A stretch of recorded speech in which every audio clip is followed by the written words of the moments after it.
I thought we should have a hearing with Mr. Copeland to determine did that in camera, if it's in camera, ex parte rather, June 10th meeting, did you feel intimidated, coerced under the Archer case, which from Maryland, I know it's from Maryland, Right. that we discussed? And if yes, we were going to ask you then, if a witness was intimidated, that he should not have to testify. If, he could choose what he wants to do, and then we would strike everything. Okay, well then let's go ahead and find that out. I mean, can you get him here so that we can explore that issue? Because here's the thing is that, yeah, if everything after June 10th, whether the recusal motion was filed or not, that's kind of a separate issue from whether his testimony post June 10th ex parte meeting was coerced. And if it was coerced, then what then? Then how do we still say, oh yeah, but I want, some of that testimony? That's still good. I thought you, and listen, I have so many, going on. It's just the reality of our case. Yeah. But I thought you said that either yesterday or last week that we will find out whether Mr. Copeland actually wants to continue testifying, and then if he doesn't continue testifying, my understanding of the law is then he would never have been given an opportunity to be cross-examined. Right. And therefore you strike all of his testimony. Then you give the command to the jury that wipe out everything that you heard, saw. There were writings introduced, all exhibits are struck. Give me your notes. Right. That's what I thought. Now, okay, I just didn't understand because and thank you for clarifying, because what I was trying to sort out is, are y'all kind of taking the position it was coerced? We have to redo all of it based on the coercion, but then also, yeah, we want to keep parts of it anyway. So if it's a yes, if it was coerced, then we need to redo all of it, or find out, does he at this point kind of redo are you intending to take a stand and testify, or are you going to be held in contempt? That's what I thought. Okay, all right. Just so sounds like then we're on the same page. Just wanted to make sure y'all weren't wanting it kind of both ways. Ms. Levy, you look like you want to say something. I was trying to get a full grasp, Your Honor, on everything that was being said. And when I hear that we're looking into whether or not his testimony was coerced, of course I'm going to defer to the court. I would object to that for several reasons. One of which is that the court has had an opportunity to review what went on there. And I believe that based on what is there, right there on the transcript, the court can see, and I believe could make a determination that there's not coercion. So based on the way that the witness has conducted himself, and based on the concerns that we have expressed, the concerns that the witness expressed during prior interviews before I even came onto the case, I would ask that the court not revisit or go back and have a hearing on whether or not he felt coerced. Okay, so this isn't a revisiting of the issue, because the issue is live and still pending before the court in Mr. Kendrick's motion and supplemental motion for mistrial, and in Mr. Shart's, on Mr. Stillwell's behalf, revised motion for a fair trial. That's a big claim in both of those motions. And I mean, I just gave you to Friday to respond to them, but, and yeah, I think that on the record, it's a legal determination to be made. We don't necessarily need to hear from Mr. Copeland, because I'm not sure about Mr. Copeland's credibility on anything anyway, but And so for those reasons, I would ask the court to not have us bring him in before that time that he has to testify. I'd also point out that his counsel was present. I know. Wow. So thank you for hearing me. Okay. Well, I mean, I hope that it is not up for debate that some of what was said to Mr. Copeland, in terms of potential ramifications if he didn't testify, was incorrect. I don't think that there was any kind of, purposeful or nefarious motive in that. But I mean,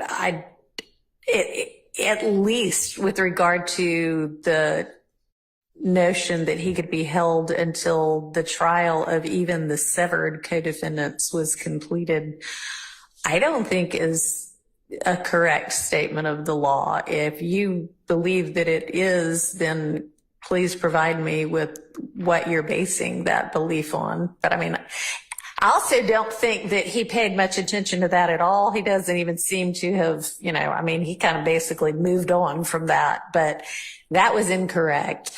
I think that some of the assertions about statute of limitations potentially were incorrect. I don't think that with regard to he seemed to be worried about a particular crime, the statute of which had apparently already run.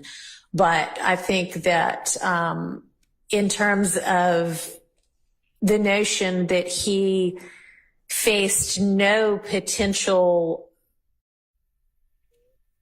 jeopardy with regard to crimes based on statute of limitations. I mean, there's the immunity issue, which is wholly separate, but y'all are basically saying you don't even have to worry about it for the statute of limitations reason. They're saying, well, then how are we sitting over here charged with RICO for crimes, the statute of which, when the statute has run on the overt acts, they're in support of the RICO. And I can't remember right offhand what the other potentially incorrect statement was about. But I mean, some of this is or isn't perjury things are a little, I don't think, quite exactly accurate either. Okay. So, I guess what I'm saying is you run a lot of risk, even if I say it wasn't coerced. If that is the legal determination I make, I'm saying it's a really close call. And it might be better to just pretermit that issue and deal with it a different way. Okay. So when that took me to the question I had yesterday, that I thought I had gotten completely wrong with respect to the motion to compel that we had filed, because it got to a point where he's trying to not testify. We would, of course, ask the court to compel him to testify. And the things that have happened.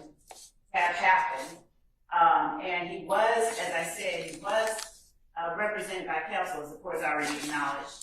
But I do understand what the court is saying, and I will respond to the motion. Okay. But I don't want to be dealing, and I can give you to Friday to respond, but I don't want to be us having no idea what we're going to be doing Monday morning. I want it sorted out this week. And your motion to compel was filed when? To compel his testimony. I mean, that was, yeah. And the order was entered on the 7th. And I don't think there's any issue that can still be in effect. I don't think we need to redo that. If you want to redo it, and I'll consider it anew. But, the more prudent course would really be to just bring him in here like tomorrow and say, And if anybody wants to come up with, he's probably been advised ad nauseum about everything at this point anyway. But given that I just said, I think some of it's incorrect, you know, a correct advisement of here's what the issues are, here's what you potentially face, and we're going to do it in court with everybody in front of us. Y'all can have some input on what he is advised of. Does he have counsel currently? I know he's gotten rid of Mr. Melnick and Ms. Bumpus at this point. Yes, that's correct, Your Honor. Mr. Melnick withdrew representation. His Bumpus was fired, so he has no one has said anything to us about a lawyer on his part. So we are unaware of whether he has any representation. And I also point out just that since he is still under that immunity branch from the state, my position is that anything what he testifies about would not subject him to criminal exposure. We can't use it. We can't go out and. Yeah, and I agree that with regard to the immunity, he doesn't, but it's because of the immunity. It's not because there's some statute that protects, some statute of limitation that protects him from criminal liability. It's the immunity that would protect him. And he was not exactly accurately advised as to that, I don't think, at least potentially. Okay. So, I mean, I just think it might be cleanest to give him correct advice as to all of it, and then find out what his intentions are. Would that work for everybody? Can I get an affirmative if that is in fact the case, not just a, like on the record, yes, if it's a yes. I'll be back to Mr. Williams, yes. Okay. Yes. Yes, Your Honor. Yes, Judge, with the caveat that no party, no state, even though they say it's our witness, not have any communication with that person while he's on the witness stand, which he still is, presumably. Thank you. Okay. And Your Honor, with respect to Mr. Harvey's request of the court, I would openly request that the court allow us, because like we have had to transport the witness, I request in front of everyone that the court allow us the opportunity to continue transporting him, doing as we have been. I mean, he's under your subpoena. Y'all are the one that needs to get him here, but no substantive conversations. Understand? Yes. Okay. All right. And y'all think you'll be able to achieve getting him here tomorrow? Your Honor, Can you get him here this afternoon? I mean, no, that's fine, but can you get him here tomorrow? I believe that we can. Okay. And Your Honor, how much inquiry is the court going to allow or examination? We don't need to examine him about that. What we need to do, I think, is, given everybody has agreed, is just properly advise him as to what the immunity order means, what the consequences or potential consequences of refusing to testify regardless of the immunity order mean, and find out what his intention is. Okay, so I would love to get from y'all a proposal on what to advise him of. And let's let everybody kind of agree to it before we do it. And then it might not be a bad idea to have counsel for him. I don't know whether he's going to want to hire somebody, or whether he is, I mean, he's not a criminal defendant, so he probably wouldn't be entitled to counsel from the public defender's office, but maybe I can find somebody willing to take it on, whether he can pay them or not. I don't know. So, Your Honor, Suggestions?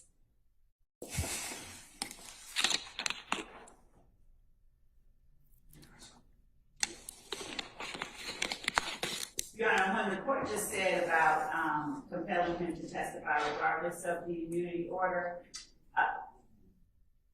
we wouldn't seek to compel it without it because there is potential criminal exposure. No, I know. I think you might have, I didn't mean to say that.